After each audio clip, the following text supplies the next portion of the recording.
ស្នាមញញឹមនឹងភាពកក់ក្ដៅភាសាបងប្អូនបាត់ទៅណាអស់ហើយយើងធ្លាប់សន្យាថាមិនបោះបង់ចោលគ្នាឡើយទូធ្លាប់ឆ្លុះគ្នាក៏ដោយនៅតែជាបងប្អូនគ្នាចាំទេគ្រាមួយធ្លាប់គេងរួមគ្នាចាំទេចានមួយយើងធ្លាប់ញ៉ាំរួមគ្នាដៃ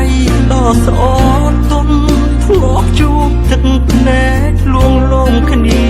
គ្រាន់តែរំកិលពេលលាតើក្តីស្រឡាញ់បាត់ទៅណាយូរប៉ុណ្ណាហើយតែយើងដូចជាអ្នកដទៃអ្នកណាផ្លាស់ប្ដូរនិស្ស័យឲ្យលែងសើខ្វល់សុខទុក្ខគ្នាយូរប៉ុណ្ណាហើយតែយើងខានតែគេស្មើគ្នាពេលនេះភ្នែកយើងសម្លឹងគ្នាចាត់ទុកគ្នាក្នុងន័យបែបណាយើងជាបងប្អូនមិនអាចចោលគ្នាមិនថាពេលនេះយើងឆ្ងាយគ្នាយ៉ាងណាបើថ្ងៃមុនខំលើកលែងតួឲ្យគ្នាផងណាបងប្អូនគឺជាភាសា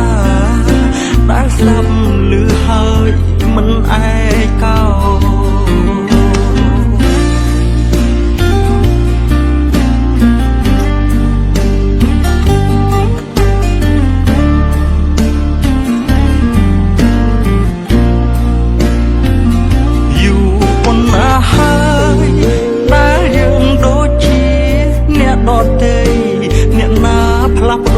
និស្ស័យ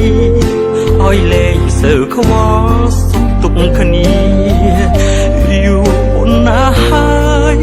តែយើងខានតែគេស្មើគ្នាពេលនេះភ្នែកយើងសម្លឹងគ្នាចាត់ទុកគ្នាក្នុងន័យបែបណាយើងជាបងប្អូនមិនអាចចោលគ្នាមិនថាពេលនេះយើងឆ្ងាយគ្នាយ៉ាងណាបើថ្ងៃមុនខំលើកលែងតួឲ្យគ្នាផងណាបងប្អូនគឺជាភាសាដែលស្ដាប់